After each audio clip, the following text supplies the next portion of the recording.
Good afternoon, and welcome to the Sunshine Coast Regional District Board meeting of April 28th. I'm looking at the top of the wrong thing.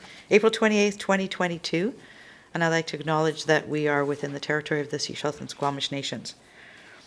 We have an amended agenda with the addition of item 5A from this morning's Corporate Administrative Services Committee meeting. Are there any other amendments to the agenda or additions or deletions? Seeing none, I'd look for a motion to adopt the amended agenda as presented. Moved and seconded. All in favor? Thank you. So we will look at the regular board meeting minutes of April 14th, 2022. And these minutes are here for receipt and adoption. Are there any errors or omissions in these minutes? Seeing none, I'd look for a motion to receive and adopt. Moved, seconded, all in favor? Thank you. Any business arising from the minutes or unfinished business? All right, so I would look for a motion to receive all the reports. Moved and seconded, all in favor? Thank you. First up are the Infrastructure Services Committee recommendations numbers 1 through 6 of April 14th, 2022, pages 5 through 7. Are there any of these recommendations that should be pulled for a separate consideration? Seeing none, I'd look for a motion to adopt as presented. Moved, seconded, all in favor? Thank you. Then item number 4, Annex C. I'd like to pull recommendation number 10 for separate consideration. Are there any other recommendations to be pulled for separate consideration? Seeing none, I'd look for a motion to adopt the recommendations as presented. Moved, seconded. All those in favor? Thank you. All right, so I've pulled recommendation number 10 for separate consideration. So this recommendation was passed at last Thursday's Planning and Development Committee meeting. We have another recommendation that we passed at a previous meeting, and the two conflict. So we have two options at this point. This recommendation, if you look at it, indicates that we should pull the previous one for reconsideration. We can do that, or we can refer this recommendation to the next board meeting or some other direction that the board would like to do. Directors, what would you like to do?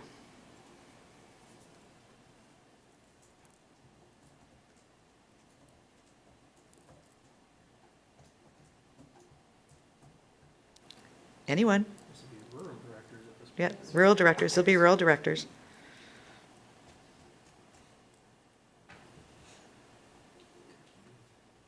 Director Ties? Thank you. No, I'm a little bit out of the loop because I'm not in the boardroom today, but I believe there was some requests by some of the other directors to actually refer this to the next board meeting. I'm not 100% clear on the rationale, but I am open to that. Yeah, just wondering if maybe some of the other directors could fill me in as to what the rationale exactly behind that is. Thank you. Thank you. I'll tell you about the process that we would need to do if we were to deal with it today. Oh, she's good. I'm good, Dean. She's good. I got water. That was the problem.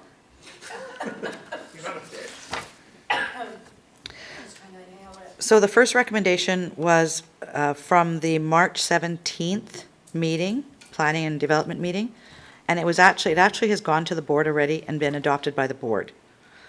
Then we got some further information, and at the last Planning and Development Committee meeting, we passed a recommendation that is actually counter to the recommendation that was passed previously. So staff cannot act on both recommendations. They're in conflict. So at some point we're going to need to deal with both recommendations. Some of the directors indicated that they would perhaps like a little more time to look at both recommendations and the process we have to follow, because this process, I mean, literally I sent you the process that we're going to need to follow to do this just before the meeting. And I think some of the directors would like to look at this and see where we could go. But we need somebody to move a recommendation. Director Lee? I'd be happy to move the recommendation to defer it to the next board meeting. So we refer it to May 12th board Yeah. meeting? Yes. Yes. Is there a seconder for that recommendation? Seconded, all right. And discussion? Director Kroll? Thank you, Chair. Just a question of procedure. The minutes from the committee meeting had not been received by the board, so wouldn't the board's initial directive supersede a committee decision that hadn't been received by the board? At this point, the recommendation that the board or the staff are to act on is to move that bylaw to second reading. That's the recommendation that has been passed by the board. This other recommendation that was made at the last Planning and Development Committee meeting is different. And so we would need to choose which one we're going to do. And the way to do that would be to reconsider the first recommendation. So we would bring it back on the floor, and then the directors would vote as to which way to go. What's happening right now, though, is the recommendation on the floor is to not consider any of that at this point, but to defer this recommendation to the next board meeting. And then at that point, we will look at dealing with both of them. Okay. All right. Any other comment? Director Pratt? I would just like to say that based on, there's a lot of information that we've gotten very last minute, and postponing this by a couple of weeks is slowing down the process, but it gives us a chance to look at it because there's a lot of different moving parts here. So I'd be in favor of deferring this to the next board meeting. Thank you. Director Ties? Yeah, I just wanted to clarify that the reason we're delaying is not just because of the directors needing to familiarize themselves with the process, but also to give the public some opportunity to provide feedback. Is that correct? Or for us to, I'm just wondering what what the rationales behind the other directors to delay. Maybe they can go into a bit more detail on that. Thanks. Thank you. Director Pratt? Well, currently, as Chair Seeger said, staff has a directive from March to go ahead with second bylaw reading, which would then trigger the public hearing process. And the committee recommendation from last week was to reconsider that. And staff can't do both, as Chair Seeger said. So personally, I think we all know which side I would just prefer to defeat this and ignore this recommendation and go ahead with the reading process. However, based on how the vote went last time, I'm prepared to compromise and let other directors wade in. But as far as I'm concerned, we have a board direction on this already. Reconsider of that motion is frankly not in the interest that I want to see move forward, but I know Director Ties, I know you're on the other side of that, so this is it's part of a process piece. We have to decide, so we can either refer it for a couple of weeks or as far as I'm concerned, we could defeat this recommendation number 10 now because it shouldn't have been made without the other reconsideration brought forward first, process-wise. So, Any other directors like to speak to the recommendation on the floor? Recommendation on this floor is to refer recommendation number 10 from the Planning and Development Committee meeting to the May 12th board meeting for consideration at that time. Any other directors want to weigh in? All right, this is, Director Ties? Yeah, so far this hasn't been a convincing argument for me, so I'm going to be voting against this. I'd rather get this done today, but I thought we were delaying because we wanted to hear from the public, but that doesn't sound like it. It sounds like we're just waffling. Thank you. Any other directors? Director Pratt? well, if we really did want to hear from the public, then we would let this go to the public hearing process. But which is a process that technically the board direction already is. So, but we have a planning recommendation in front of us that we have to decide on whether or not we refer it or we make a decision on it today. Any other directors want to weigh in? All right, this is voting rural area only, electoral area directors only. And this is to refer this recommendation to the May 12th meeting. All those in favor? All those opposed? Director Lee, you did not vote, so you were actually in favor of the recommendation. Thank you. So that is passed. This is referred to May 12th. Thank you. Sorry, do you want your opposition recorded? No, don't worry about it. Okay, thank you. All right, I have some comments to actually read to the public with regard to this property. So I want to address some of the commentary we're currently seeing in the community and on social media in relation to this application for 1220 Lockyer Road. Unfortunately, there are some who are saying that the SCRD is essentially evicting people. This is not the case. Staff worked with the applicant to bring this application forward in an attempt to address unlawful uses and land alterations that were completed without the knowledge or approval of the SCRD. Staff have worked tirelessly for almost 2 years with this applicant on this property to try to achieve resolution. The SCRD board has spoken about the application on a number of occasions in open meetings in November of last year and again in March of this year. There have been plenty of opportunities for voices to be heard and views considered on this proposal, and we have heard from many. The applicant also held a public information meeting in January, which was attended by around 80 people. This is not a single issue around housing. This application deals with bylaws, compliance, environmental, and human health and safety issues. To infer that this is a straightforward situation could not be further from the truth. It is a complex application.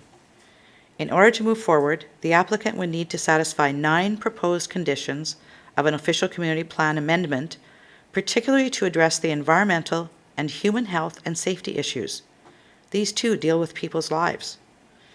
On top of the SCRD conditions, additional conditions from local First Nations and agencies such as Vancouver Coastal Health and the Ministry of Transportation and Infrastructure would also need to be addressed. It is unfortunate that the applicant didn't come forward to the SCRD before implementing his plans. This application came to staff and board attention after the owner moved forward with his changes and allowed people to live on his property. Since this application was submitted, staff have become aware of a number of concerns and have laid the concerns out in publicly available staff reports on March 17th, 2022, in the Planning and Development Committee meeting agenda package, and again in the report of the Planning and Development meeting last week. All of this has contributed to how we as a board have considered this application. We all understand the pressures being placed on our region by housing affordability and population growth. This issue is bigger than one application and this one property. This requires us to look at how we address this throughout the Sunshine Coast Regional District, as it affects many similar properties that we are aware of, but that we have not yet been asked to deal with. Our board recognizes the need to prioritize changes to our planning in order to look at the current and future needs of this region. Applications such as this one shine a light on this pressing need. Our planning department is in the midst of making changes to our bylaws and official community plans in an attempt to deal with these.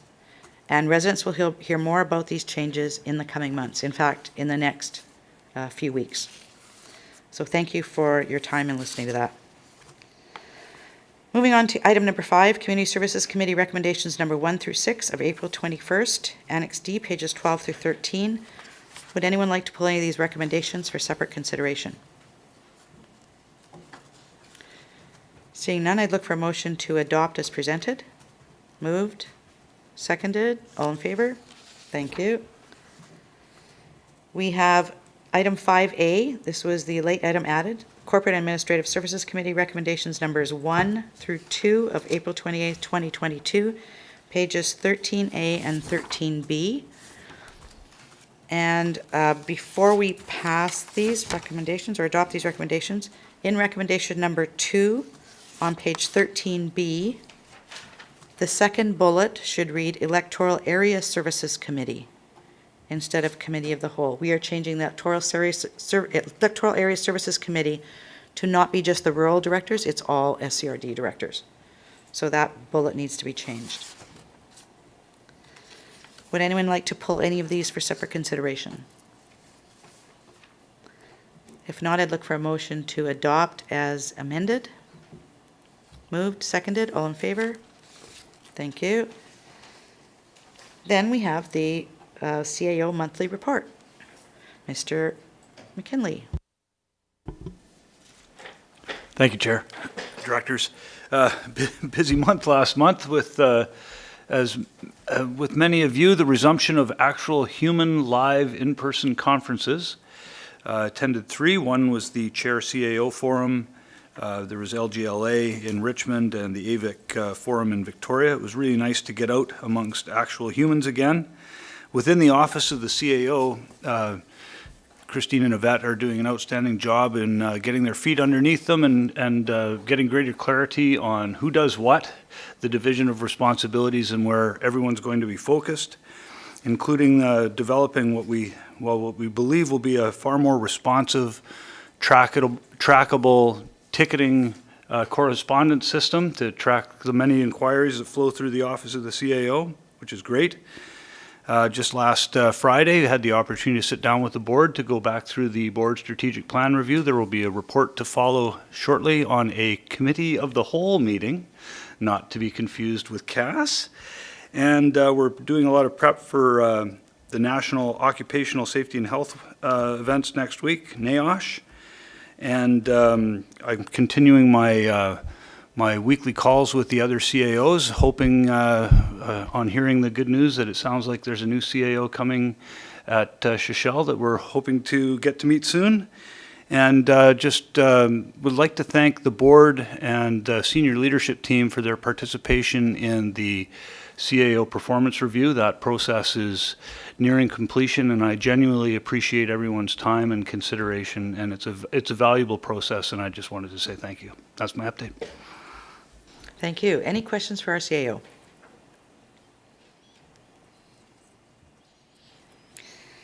All right, let's move on to bylaws. And I'm going to turn to staff to introduce these first. Yes. Thank you, Chair.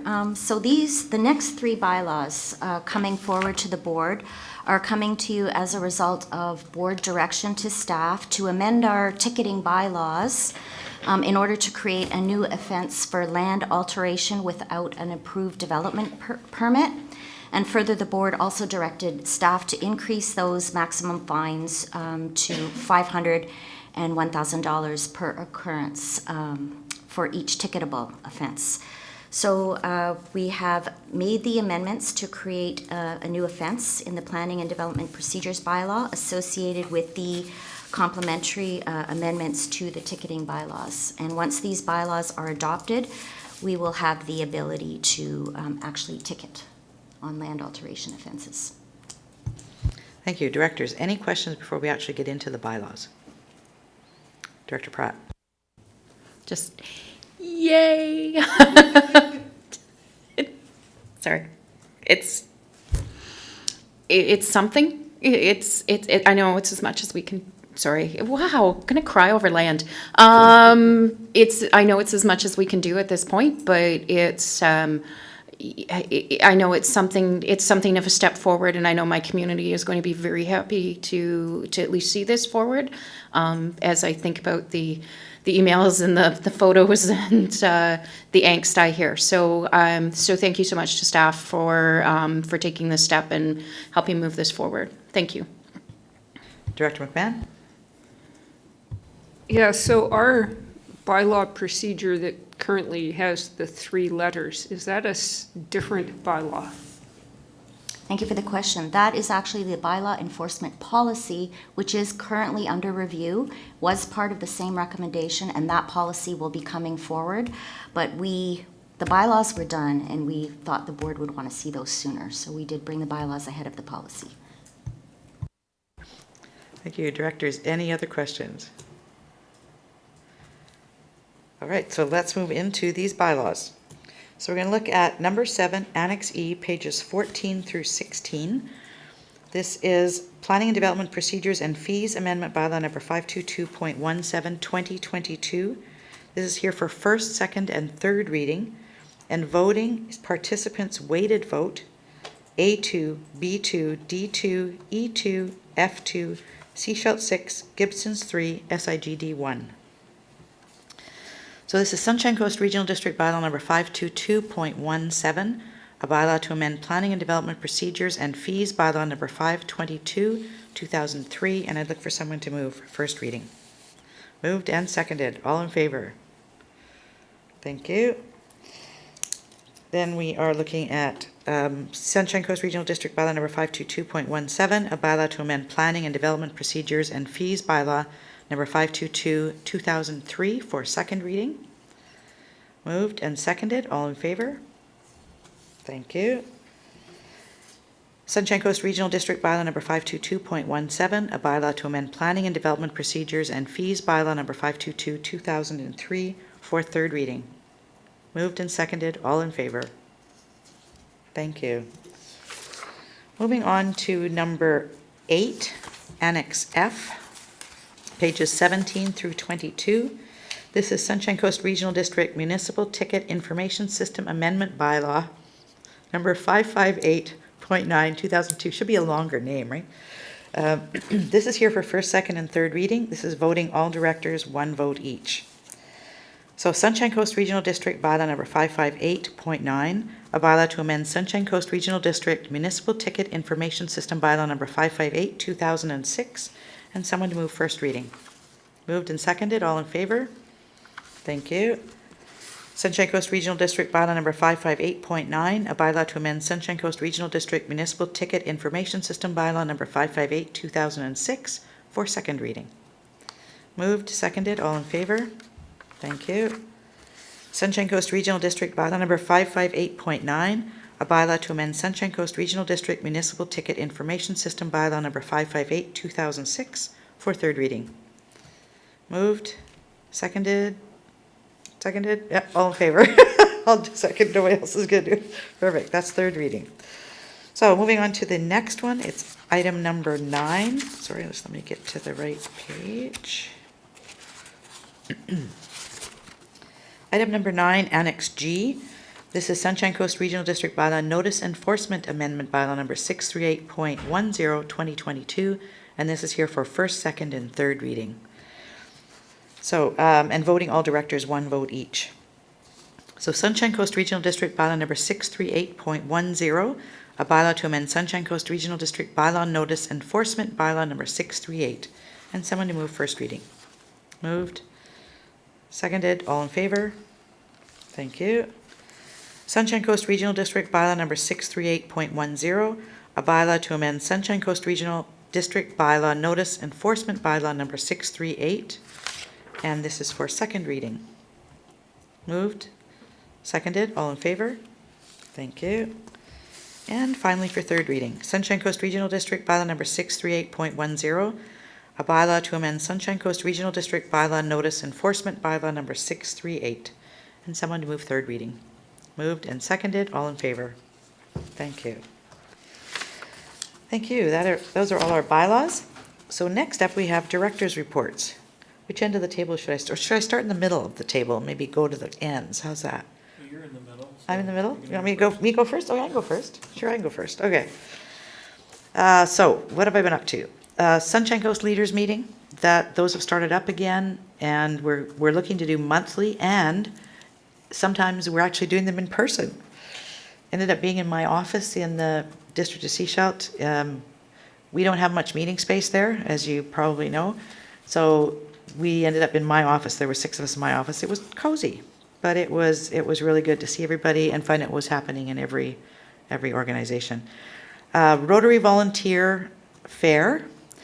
There were 24 or so, I think, or 30 different volunteer organizations that came together, brought together by the Rotary Club at the Senior Center. Do you remember how many it was? Rotary Club of Sunshine Coast, I believe it was 28. 28? Yeah. Okay. And it was, they were really surprised to be in person and get to see each other and see what everybody's up to. The premise was to actually have people come out and be able to volunteer for these different organizations. And I'll be happy to find out what happened in the end, to see what the result of that was. Emergency housing meeting I attended, along with another number of other of the directors and elected officials on the Sunshine Coast. Sunshine Coast Community Forum AGM. So they had their meeting on Monday night, this past Monday night, and they put in new directors. 3 directors who've been with the board for many, many, many years have now stepped down, and they have new directors that have come forward. They are moving forward with their ecologically based, is that what it's called? Ecosystem-based management program or whatever. Thrilled with how it's moving forward. Lots of work to do, but it's really, they did a presentation. They had one of their biologists, I think did a presentation on how it works and what they're going to be doing. So it's really cool to see. There was a Board of Governors meeting at the Capilano U Kalahai campus. They come up once a year and do their board meeting up here. So we get to meet the chair and the directors and find out what they're up to, because they actually do their meeting here. And I have to say that over the last couple of years, a number of us have been meeting with them and their advisory committee. Director McMahon comes to that meeting as well. And it's an opportunity for us to share with them what's going on in our community and what we see some of the needs are that they can address. And I have to say that I think we're seeing that they're actually addressing some of those needs. So it was really nice to be able to acknowledge that. I had a meeting with the director of the hospital, Marie Duperreau. They have approval or funding right now to hire 18 people for mental health and substance use. And they need to start actually advertising for those. That'll come soon. And then they need a place for them to live and a place for them to work, because the hospital doesn't have enough space either. So there's some logistics to sort out there. This morning we attended a session here on the Day of Mourning. Today is the National Day of Mourning, and I know that there have been celebrations, what's the word I need? Events. There have been events in Gibson's and in Cio recognizing this. And I just want to say that my father actually got hurt in a workplace incident. When he was a young man, he and my mom had been married about 5 years, and I had an older brother. And my father had an accident in the flour mill, and he fell into an auger with his arms. And they carried him into the next room, and he had to come back against them. He was in the hospital for a year, had his arms sewn up and whatever, but he was in the hospital for a year in the Workers' Compensation Hospital in Edmonton, and had to get retrained in a new job and everything. But it was, it had an impact on our lives. So it does. Do you want me to talk about, Director Toth, do you want me to talk about some of the District of Seashell stuff? Okay, so Wednesday at the Committee of the Whole, our new zoning bylaw came forward, Bylaw 580. So came forward, it'll come to council for first reading, and it'll be going out to the community. They've already been doing some community consultation, but there'll be lots more happening. So that bylaw is, what did he say, 34 years, I think he said. Ours is really, really, really old. We also had an asset management policy come forward. Asset management policy, the regional district has one and has been working with it for a few years. This is new to us at the District of Cio. And what our new, I don't know what his title is, something with asset management.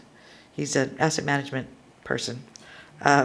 He said he was been checking around with other jurisdictions the size of the District of Cio, and we're kind of on the, not the leading edge, but we're kind of up there. Bigger organizations are much further along.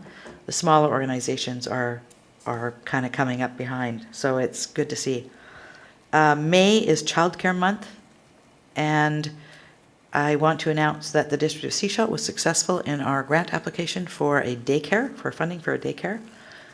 We put in an application for a daycare facility for 77 children, and we were awarded the funds. That is for the building and for furnishings, so it's turnkey. So staff are working with moving that forward. CIP grants have been given out. We gave out just under 121,000. That's the grant and aid. We call it Community Investment Program. So $121,000 was given out. Downtown Business Association is moving forward, putting back in their street patios, so you'll see those come out downtown fairly soon. 22 Taps and El Segundo requested modifications to their liquor licenses. 22 Taps is extending their hours. El Segundo is looking at patron participation, so music and karaoke, etc. So those have to go back to the LCRB for approval. Hackett Park Stage is moving forward. If you go by Hackett Park, make sure you take a swing by the north corner. The stage is there with the big pillars, etc. It's got the roof on. Lots of work happening. It's really nice. Check that out. Suncoaster Trail, there is an interjurisdictional meeting happening the end of April, and they have a few final items to sort out before they can file a Section 57 right-of-row application. So that's coming forward as well. That's all I have. All right, so let's go to the right then. Director McMahon. Right, okay. I have a question. Which section of the Suncoaster Trail is that? I think it's from where it ends in Half Moon Bay through Seashelt to come out this, because it's the Seashelt Nation, SCRD, District Seashelt, they're all, and Parks and Rec have to be involved. Like there's all kinds of different, so they're getting a meeting, having a meeting with all these different groups to figure out, make sure everybody's on board so that they can go forward with the Section 57 right away. Right, is that the whole thing or only as far as, say, Roberts Creek? Only as far as Providence Creek. Right, and then we'll do the next bit. Yes, that's right. Awesome. Thanks. It's not going to be easy either. Topographical challenges. I don't have a lot this time. I wanted to thank GM Shelley Gagnon for attending the OBINA meeting, that's Ocean Beach Esplanade Neighborhood Association, to talk about Chester House and Chester Park and some of the challenges that we have going forward there. The house is open again. Or, I'm sorry, it's not open, but the grounds are open, which is nice to see. And I've been there nosing around. Also attended the Sunshine Coast Leaders Meeting. I went to Earth Day in Roberts Creek to, hang out with the Creekies. And I was also at the Housing Action Committee and the Affordable Housing Society meetings. I listened in on the Community Forest AGM, which had a fair number of technical difficulties, so I'll be talking, I'll keep banging the drum about hybrid meetings. Incidentally, I noticed that LGLA is doing a series of regional meetings about, it's UBCM, is doing a series of regional meetings about UBCM services, and they're only in person. They're not online, and none of them is anywhere convenient for us. So, on my list of things to do is to ask them why the heck they aren't doing this online, because you can't hit everywhere in the province. It's not logistically feasible. Attended the Capilano University event, and tomorrow I am headed for the How Sound Forum along with Director Kroll and Director Hiltz and former Director Wynn. So, thanks. Thank you. Director Pratt. Thank you. So, as Chair Seeger said, there was the Sunshine Coast Volunteer Fair as put on as hosted by the Rotary Club of the Sunshine Coast, which is my club. So I haven't been as active in my club lately, but they invited me to come and meet or be there for the photo op along with Darnelda as in her dual role as mayor and chair, and with Member of Parliament Patrick Weiler. So it was nice to see Patrick and get some hugs from people in person. And it was a really cool event to see a number of our volunteer organizations and connect and some really cool stuff that's coming up with CIA. So I'm excited when they bring it forward to us here at the board, and about something that they're working on, which is super cool. And I don't want to say more than that, but it'll come soon. It should be, because they want to have something in place before Indigenous Day, so which is June 30th. And so that'll be coming up soon. Tomorrow, I don't want to talk about everything else that has already been talked about, but one thing that Director Kroll and I have tomorrow is in our role as Ferry Advisory Committee members, we have a meeting with BC Ferries to talk. You've forgotten about this meeting, haven't you? We are having a peak season planning discussion tomorrow, which is odd. It's been postponed already a couple of times, and to have this discussion on April 29th kind of feels like the ferry has left the dock already, and is somewhere already in the middle of Howe Sound. However, we are open-minded and we'll be going forward to it. In regards to the Workers' Day of Mourning, thank you so much for the earlier conversation or the presentation that happened in Cass, and thank you so much to Cio McKinley for sharing your story. That was very moving, and also Chair Seegers to share yours.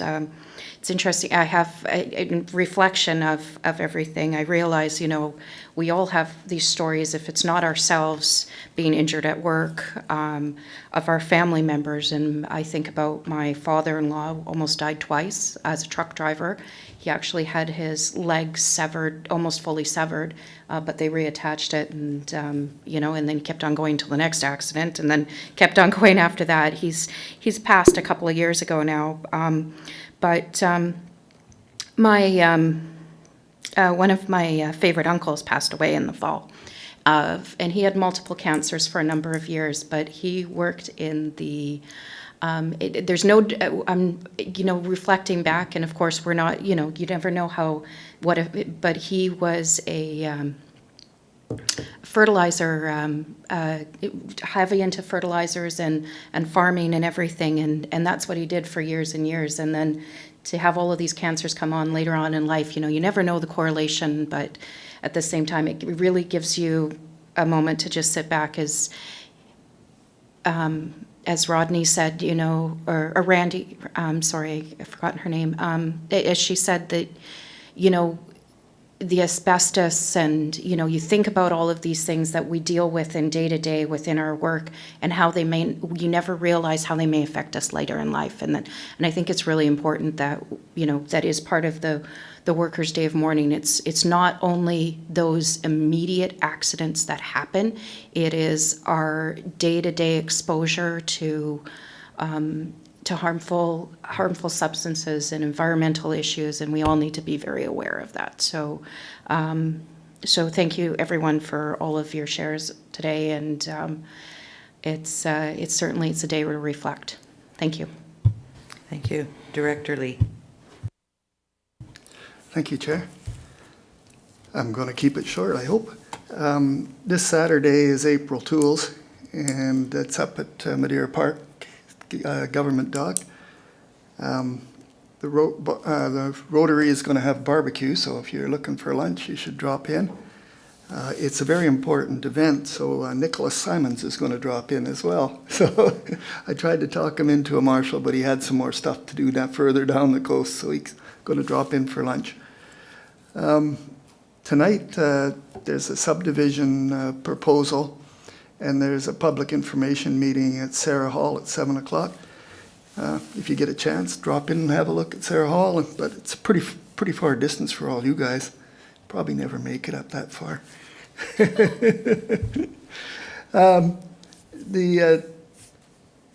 There's an issue of, we used to have one RV parked on the side of the road where an old road right away. It used to curve around, and then they made it straight, and so it left a pretty wide road right away. And there was one RV parked there, but right now it seems to have attracted more. So now we've got 3 new ones, and one of them even has a very large workshop built out of tarps and 2x4s attached to the side of it. It's all in Modi, and the Residents Association's trying to get Modi to take action and do something about it. So be interesting to watch and see what happens, which I suspect will be nothing, but we'll see. And I did attend the emergency housing meeting. There was lots of discussion about innovative solutions, but I listened very carefully and I didn't see any proposal of these innovative solutions. They were a little bit upset that RVs weren't recognized as year-round homes, but I think everybody is in the same boat. We all wish they were, and we could legally do that. And hopefully maybe some action will be taken at the provincial level. I'm hoping. That would really be nice to see. Anyways, I wish we had a magic wand and we'd go, boom, make it so, but I guess that isn't the way it works. So that's my report. Thank you. Question for you. The April tools on Saturday, you said? Yes. What time? Saturday, it starts at 10. They start building at 10, and they start racing at 2. Thank you. Director Toth. Thank you. The only district to Seashelt thing I have to add is that the cloud permit system is online in Seashelt. You took everything else from me, so I thought I'd mention that. This allows for online permit applications. I gather Gibson's is already using it. Supporting document submissions, signatures from registered professionals, what have you. It'll also allow for electronic building inspections. So excited to see how that rolls out. And it's not an insignificant cost, but hopefully it'll be offset by staff time and paperwork processing and that's right. And we can take payments electronically now as well. So regarding the day of mourning, I just wanted to touch on one family member close to me. January 28th, 2011, my cousin Ken Newcomb was killed in a logging accident up Seashelt Inlet. His father, my Uncle Wayne, was only 40 meters away when it happened, and he was the first responder to that incident. My cousin was 28 years old when it happened and left behind a wife and 4 daughters between 1 and 6 years old. So I still, talk to my uncle and my Aunt Janet regularly, and it'll be with them forever. Nobody should outlast their kids. Beyond that, I don't have anything else. Thank you. Thank you. Director Kroll. Thank you, Chair Seegers. I'll try and keep it brief. Community dinners. Mayor Seegers and I both participated in the Easter community dinner. I think Gibson's, we did about 345 dinners. I'm not sure exactly how many. It was about that many in Seashell too. Yeah. So it was interesting. 702 portions of raisin sauce I made, which lots of ham. Anyway, so that went over fairly well. I attended, along with Director McMahon, the elected caucus, climate caucus meeting on Wednesday following the Easter dinners. Also with Directors McMahon and Lee, the emergency, and Director Seegers, the emergency housing. And,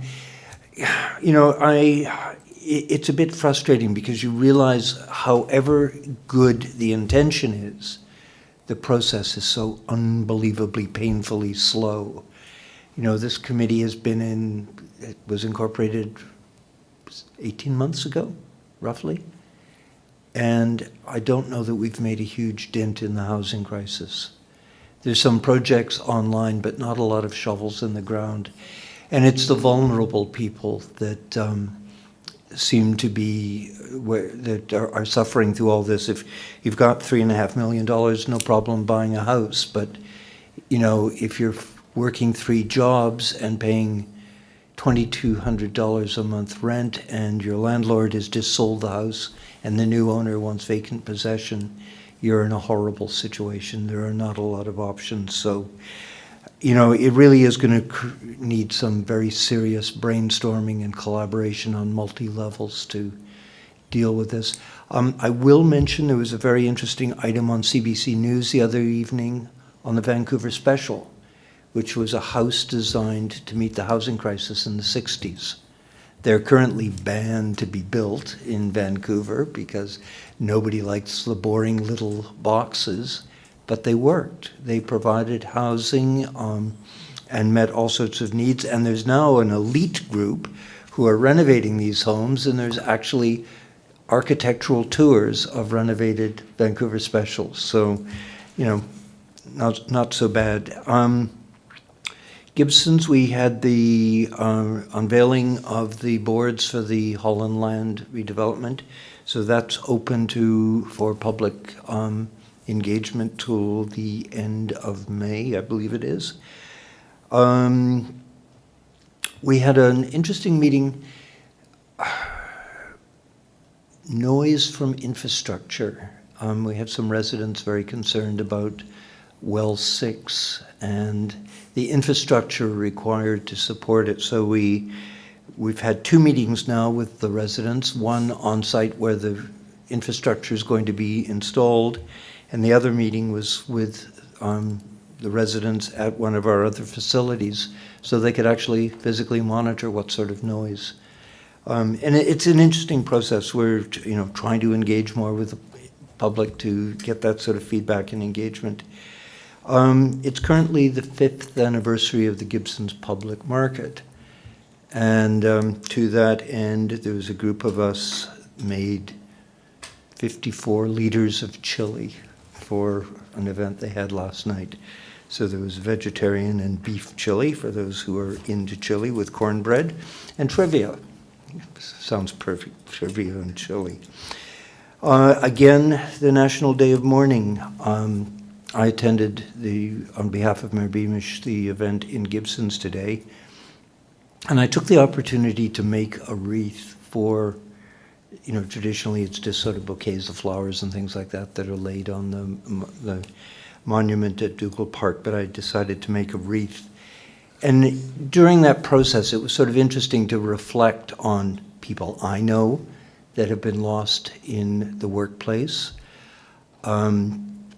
people who have been injured, and in some cases the injured are worse off than the ones that have been totally lost because they have the continuing, physical pain and suffering. The whole situation we're currently faced with, the number of people who are working in dangerous jobs and using opioids to battle pain they're suffering from previous injuries. And we have a government that is shutting down pain clinics, which makes no sense in the midst of an opioid crisis. Leaves one scratching one's head. But it was an interesting process. But something I commented on at the service today is the number of people in the workplace who are protected by unions. But what I really wanted to put a shout out to was the number of people who sacrificed their own personal health to meet our needs during this whole COVID situation, who aren't union employees, who basically were deemed essential services and stood out and exposed themselves to whatever, not only the potential of catching COVID, but the abuse that they had to take from a lot of citizens who were annoyed with lack of product on the shelves, slow service because you had social distancing and spacing, and all the abuse people working in the public sector had to endure during COVID. And I think they don't get a day of recognition, but they should, and I took the opportunity today to recognize those people because they certainly deserve our credit for everything they've done for us. Thank you. Thank you. Director Hiltz. Thanks, Chair. April 21st, that was Thursday, there was an information meeting held at Eric Cardinal Hall in West House Sound for a rezoning, which the concept is called Smart Farm. There was at my count, about 40 people, which is a large attendance for a West House Sound. It drew people from Roberts Creek as well. And thorough discussion, active discussion for 90 minutes. There was no pause, that's for sure. And what was kind of apparent is that there is definitely a disparity between access to housing. There's those who have lots of house, more than enough house for themselves, and then those who don't. And that there's this, and there, people with too much some are trying to figure out how to share it with others. And so this is the concept that's happening down in West Howe Sound. And the Roberts Creek people are also saying we've got property, we have more than what we need, we want to continue to live there. How do we share it with other people, and what are the mechanisms to do? People who have been here for a while and people who are moving here from other places. So it was a good conversation, which is definitely going to continue. The next day was the Hall on Lands boards at the Gibson's Public Market, and I would say it was a good turnout. It is a noisy place to talk, but I would say it was a successful launch of that program. And tomorrow, as Director McMahon says, we have a boatload of people going across the water over to Ferry Creek, which is the birthplace of the Howe Sound Community Forum 20 years ago, and it'll be hosted by the Squamish-Lillooet Regional District. And then there's something that I just can't not say is the Church Road construction. Reed Road is an active construction site. If you want to see active construction, I think I saw 6 excavators, dump trucks, people looking in holes, traffic. It is every day I go to my end of my driveway or end of the road and going left, right, or straight forward. Well, we'll see how it is today. So it is very active and fast and furious, I guess. But so it's definitely moving forth, and I'm assuming that's all going well. So yeah, looking forward to it moving across North Road, I guess. But thank you very much. That's it. Thank you. Director Ties. Thank you, Chair. Not much to report. Did go to Earth Day, where our official community plan committee actually had a booth set up. I supported them with a little bit of signage through the Director's Constituency Fund. And apparently the response was underwhelming, according to the members. Apparently our OCP isn't that exciting after all. And yeah, thank you for staff for organizing the MOTI meeting last week. And I think that's about it. Thank you. Moving on in our agenda, then, we have no new business. We will be going in camera. So I'd look for a motion from directors that the public be excluded from attendance at the meeting in accordance with Section 91 FG, I, and K of the Community Charter. That's law enforcement if the council considers the disclosure could reasonably be expected to harm the conduct of an investigation, litigation or potential litigation affecting the municipality, the receipt of advice that is subject to solicitor-client privilege, and negotiations and related discussions respecting the proposed provision of a municipal service. Moved?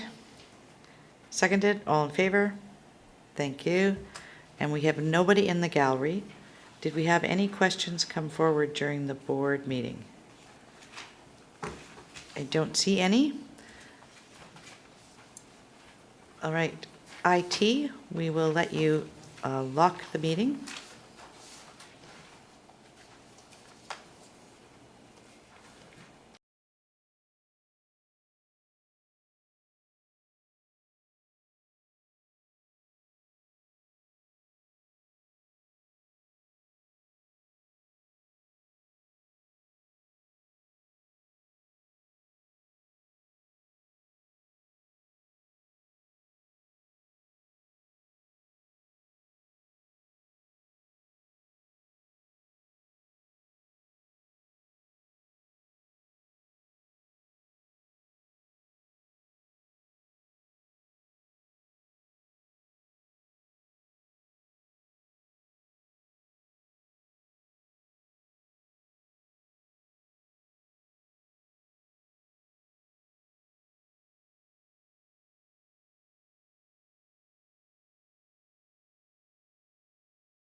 Welcome back to the, I don't even remember what meeting we're in anymore, board meeting of April 28th. I'd look for a motion to adjourn. Moved, seconded, all in favor. Thank you. And we have nobody with questions. Nobody.